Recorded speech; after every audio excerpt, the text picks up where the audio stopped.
Le dernier jour d'un condamné. Victor Hugo. Chapitre 32. Et puis, il m'est arrivé une chose ridicule. On est venu relever mon bon vieux gendarme, auquel, ingrat égoïste que je suis, je n'ai seulement pas serré la main. Un autre l'a remplacé, homme à front déprimé, les yeux de bœuf, une figure inepte. Au reste, je n'y avais fait aucune attention. Je tournai le dos à la porte, assis devant la table, je tâchai de rafraîchir mon front avec ma main, et mes pensées troublaient mon esprit. Un léger coup frappé sur mon épaule m'a fait tourner la tête. C'était le nouveau gendarme avec qui j'étais seul. Voici à peu près de quelle façon il m'a adressé la parole. « Criminel, avez-vous bon cœur ?»« Non, lui ai-je dit. » La brusquerie de ma réponse a paru le déconcerter. Cependant, il a repris en hésitant. « On n'est pas méchant pour le plaisir de l'être. »« Pourquoi non ?» ai-je répliqué. « Si vous n'avez que cela à dire, laissez-moi. Où voulez-vous en venir ?»« Pardon, mon criminel, a-t-il répondu. 2 mots seulement. Voici. Si vous pouviez faire le bonheur d'un pauvre homme, et que cela ne vous coûte à rien, est-ce que vous ne le feriez pas ?» J'ai haussé les épaules. « Est-ce que vous arrivez de Charenton ?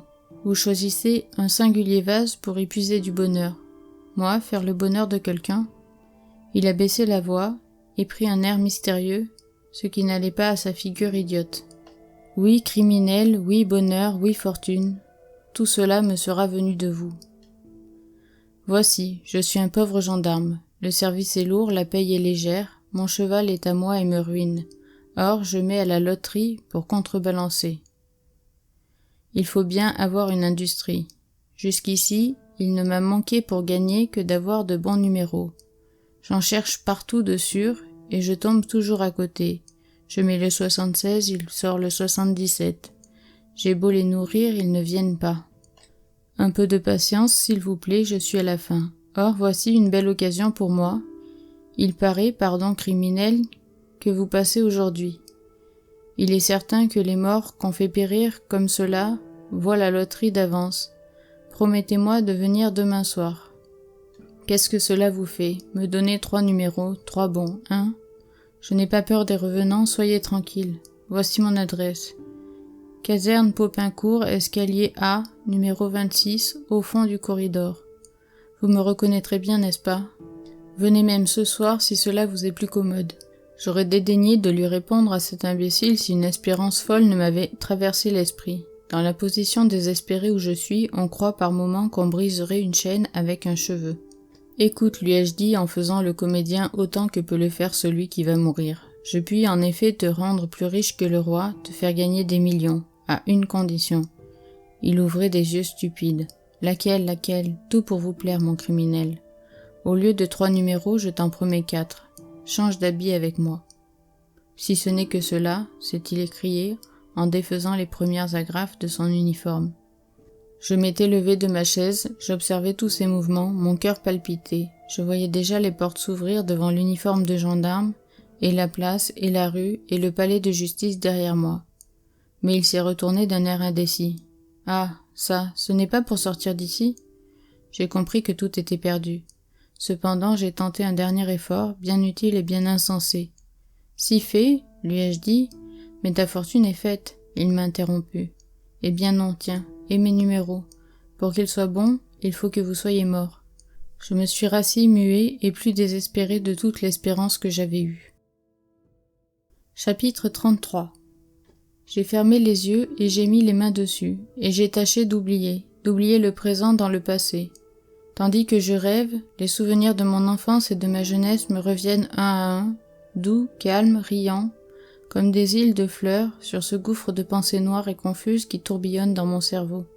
Je me revois enfant, écolier, rieur et frais, jouant, courant, criant avec mes frères dans la grande allée verte de ce jardin sauvage où ont coulé mes premières années. Ancien enclos de religieuse que domine de sa tête de plomb le sombre dôme du Val-de-Grâce. Et puis, 4 ans plus tard, m'y voilà encore, toujours enfant, mais déjà rêveur et passionné. Il y a une jeune fille dans le solitaire jardin. La petite Espagnole, avec ses grands yeux et ses grands cheveux, sa peau brune et dorée, ses lèvres rouges et ses joues roses, l'Andalouse de 14 ans, Pépa. Nos mères nous ont dit d'aller courir ensemble. Nous sommes venus nous promener. On nous a dit de jouer, et nous causons, enfants du même âge, non du même sexe. Pourtant, il n'y a encore qu'1 an, nous courions, nous luttions ensemble. Je disputais à Pépita la plus belle pomme du pommier, je la frappais pour un nid d'oiseau, elle pleurait, je disais c'est bien fait, et nous allions tous deux nous plaindre ensemble à nos mères, qui nous donnaient tort tout haut et raison tout bas. Maintenant elle s'appuie sur mon bras, et je suis tout fier et tout ému. Nous marchons lentement, nous parlons bas. Elle laisse tomber son mouchoir, je le lui ramasse, nos mains tremblent en se touchant. Elle me parle des petits oiseaux, de l'étoile qu'on voit là-bas, du couchant vermeil derrière les arbres, ou bien de ses amis de pension, de sa robe et de ses rubans. Nous disons des choses innocentes et nous réjouissons tous les deux.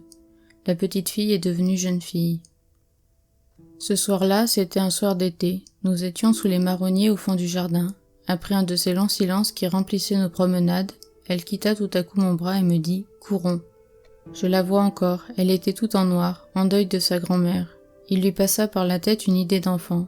Pépa redevient Pépita. Elle me dit « Courons ». Et elle se mit à courir devant moi avec sa taille fine comme le corset d'une abeille et ses petits pieds qui relevaient sa robe jusqu'à mi-jambe. Je la poursuivais, elle fuyait. Le vent de sa course soulevait par moments sa pèlerine noire et me laissait voir son dos brun et frais. J'étais hors de moi, je l'atteignis près du vieux pieuxard en ruine, je la pris par la ceinture, du droit de victoire, et je la fis asseoir sur un banc de gazon. Elle ne résista pas. Elle était essoufflée et riait. Moi j'étais sérieux, et je regardais ses prunelles noires à travers ses cils noirs. « Asseyez-vous là, me dit-elle, il fait encore grand jour, lisons quelque chose. Avez-vous un livre ?» J'avais sur moi le tome 2 des Voyages de Spallanzani. J'ouvris au hasard, je me rapprochai d'elle, elle appuya son épaule à mon épaule, et nous nous mîmes à lire chacun de notre côté, tout bas la même page. Avant de tourner le feuillet, elle était toujours obligée de m'attendre. Mon esprit allait moins vite que le sien. « Avez-vous fini ?» me disait-elle, que j'avais à peine commencé. Cependant nos têtes se touchaient, nos cheveux se mêlaient, nos haleines peu à peu se rapprochèrent et nos bouches tout à coup. Quand nous voulûmes continuer notre lecture, le ciel était étoilé.